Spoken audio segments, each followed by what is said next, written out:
Today I want to talk to you about why you might want to experiment with your foot position and how certain positions of the feet can help or hinder your rowing stroke based on that setting.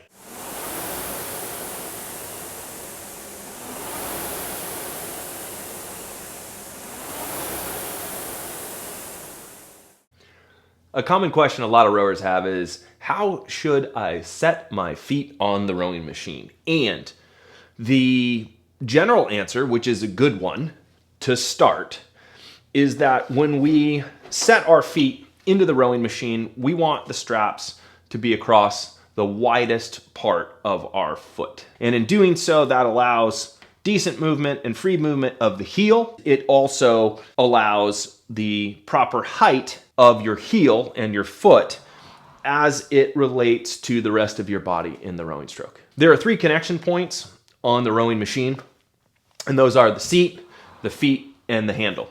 The handle, in a certain sense, is infinitely adjustable. You can control that height wherever the handle travels just based on where it is that you decide to move that handle. It's not fixed onto the machine. The seat, it rolls as well. There's freedom of movement to it. The one fixed position on the machine and the one adjustable position on this machine is the feet.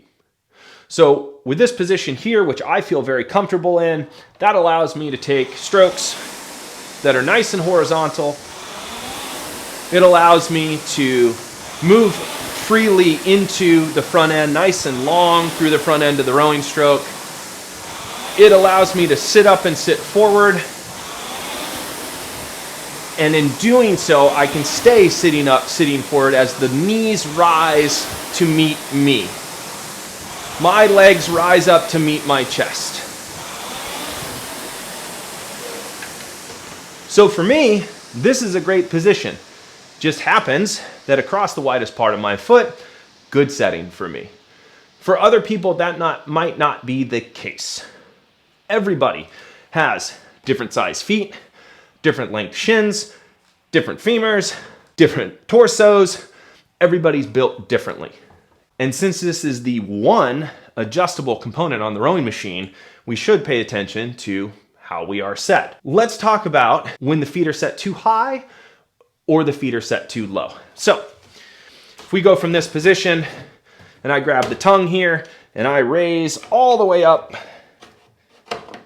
to the highest setting possible on this machine, I've effectively moved my heels up from the floor. And this is going to do a number of things. So now, with my heels effectively higher off the ground, it has changed the angle at the hip. It is more difficult for me to close this angle, and I have to close it even further in order to achieve the right position. So by lifting the feet up, that closes this angle. It is thereby more difficult for me to get into the front end of the rowing stroke. My knees rise up to meet my chest much sooner in the slide, on the recovery, and so I end up feeling cramped through the hips, and I end up feeling I can't get all the way in to the front end of the rowing machine. Conversely, if the feet are way too low, and we go all the way down with this, and my heels are all the way down towards the ground, this has effectively made it much easier with the heels lower for me to get my body forward. I have no trouble tilting forward. No trouble at all. And I'll have no trouble rolling into the front end of the rowing stroke. But what can happen is the knees are not going to rise to a comfortable position with the body, and so as we come forward, I find myself coming down onto my knees. I turtle shell down. So I take the stroke, and I turtle shell down to find the best position to press from. The knees aren't quite meeting me where I want, so I have to come down to meet them. So if the feet are too low, although it's easy to achieve this forward angle, as we come forward, we may find ourselves shrinking down onto our knees to find the best position to be able to press. So what we're looking for is a blend of those two things in which we feel that for us, from the finish of the rowing stroke, we can achieve that body forward position. And as we roll forward, the knees rise to meet us. And so the knees just rise up to meet us. We have good body prep. And so it's that nice balance. So we've talked about what happens if it's too high or if it's too low. And those were extremes. And where we started was by thinking about having the strap over the widest part of the foot. But from this discussion, you might already be figuring out, oh, there might be some value to being one higher or one lower or two higher when it comes to the foot position.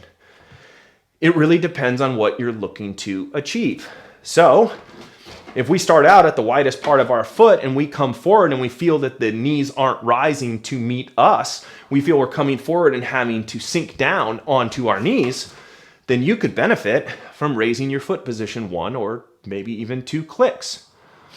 Just know when you click up one or click up two and you raise those feet, the knees are going to rise faster and sooner in the recovery. So you need to be aware of that. And that awareness, what you're looking to do with that awareness is to remain free and long into the front end. So just making sure that you just stay super relaxed as you continue to roll forward.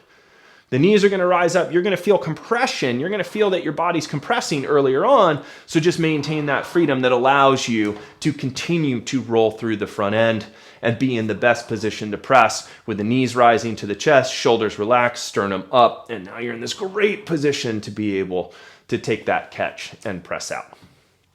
If you're having trouble getting long all the way into the front end each stroke, and being able to freely roll through all the way to the front of the rowing machine, you may want to consider lowering your feet one or two clicks. This will allow you to roll further before the knees rise to meet the chest, ultimately making it a little bit easier to roll all the way through the front end of the stroke. But just as we were talking about in terms of achieving that body forward angle, let's not use it as a crutch. As your rowing improves, as your flexibility improves in your glutes, hamstrings, low back, and at the ankle, then you may want to consider raising your feet back up because you now have the ability to roll in. And again, the reason why that becomes important is it's give and take. If we lower the feet, yes, it will be easier to arrive at the front end. But as we come forward, we may find ourselves having to sink down to meet the knees to take the stroke. And this position, sinking down onto the knees, is not a strong position. We want to be able to finish our stroke and have the knees rise to meet us so that everything stays forward. You're sitting up, sitting forward, everything's horizontal, and you're able to take strokes where the knees rise and you're getting fully into the front end of the rowing stroke. So it's really about experimentation, and it's about you trusting what feels right. It's also about utilizing mirrors. If you can row on a side-on position and have a mirror next to you, you can diagnose whether or not the knees are rising to meet you or you're dropping to meet the knees. There are so many different aspects of the rowing stroke that we have already covered, and there's so many more that we're going to continue covering. So please check out our videos. There's always something new to learn. Like, subscribe, and there'll be more content for you soon.